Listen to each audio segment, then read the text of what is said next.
Hello everyone, welcome to Sri Bala Vantalu. ఈరోజు మన tasty recipe కమ్మనైన మామిడికాయ పులిహోర అండి. ఎప్పుడు చేసే లెమన్ రైస్ కాకుండా, ఏ చింతపండు పులిహోర కాకుండా, ఇప్పుడు మనకు మామిడికాయల సీజన్ వచ్చేసింది కదండి. హ్యాపీగా మామిడికాయలు తెచ్చుకొని రకరకాల రెసిపీస్ని తయారు చేసుకోవచ్చు. ఈరోజైతే మనము మామిడికాయతో పులిహోరని ఎలా ప్రిపేర్ చేసుకోవాలి అన్నది ప్రాసెస్లో చూసేద్దాం. నేను ఇక్కడ ఒక చిన్న కుక్కర్ పెట్టేశాను. 1 గ్లాస్ రైస్ తీసుకుంటున్నాను. ఒక 2 సార్లు శుభ్రంగా కడిగేసుకొని 1 గ్లాసు రైస్కి 2 గ్లాసులు వాటర్ వేస్తున్నానండి. అదే గ్లాస్తో 2 గ్లాసుల వాటర్ తీసుకోవాలి. టేస్ట్కి సరిపడా సాల్ట్ వేసేసుకుందాం. 1 టేబుల్ స్పూన్ ఆయిల్ వేసేసుకొని మూత పెట్టేసి ఒక 2 విజిల్స్ వచ్చేంత వరకు కుక్ చేసుకుందాం. 2 విజిల్స్ వస్తే సరిపోతుంది. 2 విజిల్స్ తర్వాత మూత తీసి రైస్నంతా ఒక ప్లేట్లో వేసేసుకొని చల్లారబెట్టేసుకుందాం. ఇంకొక పక్క స్టవ్ ఆన్ చేసుకొని బాండిల్ పెట్టేసుకొని ఒక 3 టేబుల్ స్పూన్ల ఆయిల్ వేస్తున్నాను. ఆయిల్ హీట్ ఎక్కిన తర్వాత 1 టేబుల్ స్పూన్ ఆవాలు, 1/2 టేబుల్ స్పూన్ జీలకర్ర, 2 టేబుల్ స్పూన్లు వేరుశనగ గుళ్ళను వేసేసుకొని ఫస్ట్ వేరుశనగ గుళ్ళు బాగా వేగేంత వరకు వేయించుకోవాలి. స్టవ్ని మీడియం ఫ్లేమ్లో పెట్టేసుకొని వేయించేసుకుందాం.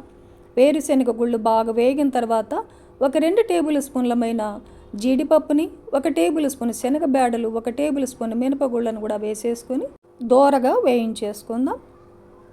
ఒక 2 ఎండుమిర్చిని తుంచేసి అలా వేసేసుకొని వేయించేసుకోవాలి. ఇవన్నీ బాగా వేగిన తర్వాత ఒక 3-4 పచ్చిమిర్చిని చీలికలుగా కట్ చేసి వేసేసుకోవాలి. కొద్దిగా ఫ్రెష్ కరివేపాకును కూడా వేసేసుకొని వేయించుకుందాం. ఇవన్నీ బాగా వేగిన తర్వాత ఒక 1/2 టేబుల్ స్పూన్ పసుపును వేసేసుకోవాలి. ఒక 1/4 టేబుల్ స్పూన్ ఇంగువను కూడా యాడ్ చేసుకుందాం. 1 టేబుల్ స్పూన్ ఫ్రెష్ అల్లం పేస్ట్ను కూడా వేసేసుకొని వేయించేసుకుందాం.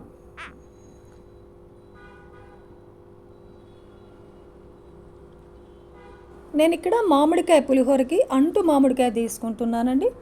ఈ మామిడికాయ తురుము ఏ గ్లాస్ అయితే మనం రైస్ కొలుచుకున్నామో అదే గ్లాస్కి 1/2 గ్లాస్ మామిడికాయ తురుము వేస్తున్నాను.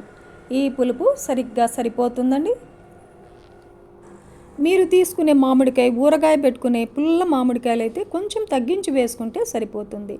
మామిడి తురుము వేసాక 2 నిమిషాల పాటు లో ఫ్లేమ్లో వేయించేసుకొని కొద్దిగా కొత్తిమీరని చిన్న చిన్న ముక్కలుగా కట్ చేసి వేసేసుకొని వేయించుకుందాం. ఫైనల్గా ఉడికించి పెట్టుకున్న రైస్ని చల్లారబెట్టుకున్నాం కదండి. రైస్ని అంతా వేసేసుకొని బాగా కలిపేసుకుందాం.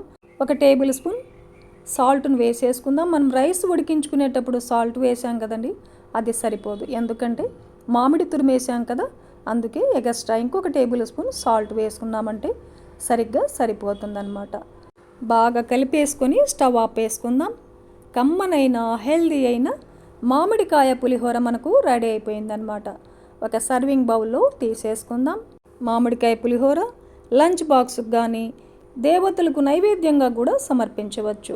ఎప్పుడు కావాలంటే అప్పుడు కమ్మనైన పులిహోర 10 నిమిషాలు మనము రెడీ చేసుకోవచ్చండి. ఈ ప్రాసెస్లో మీరు కూడా ఇంట్లో ప్రిపేర్ చేయండి. ఫ్యామిలీలో అందరికీ చాలా బాగా నచ్చుతుందండి. చాలా టేస్టీగా ఉంటుందన్నమాట. ఈ వీడియో నచ్చితే లైక్ చేయండి, షేర్ చేయండి, సబ్స్క్రైబ్ చేయండి. థ్యాంక్ యూ అండి. Thanks for watching.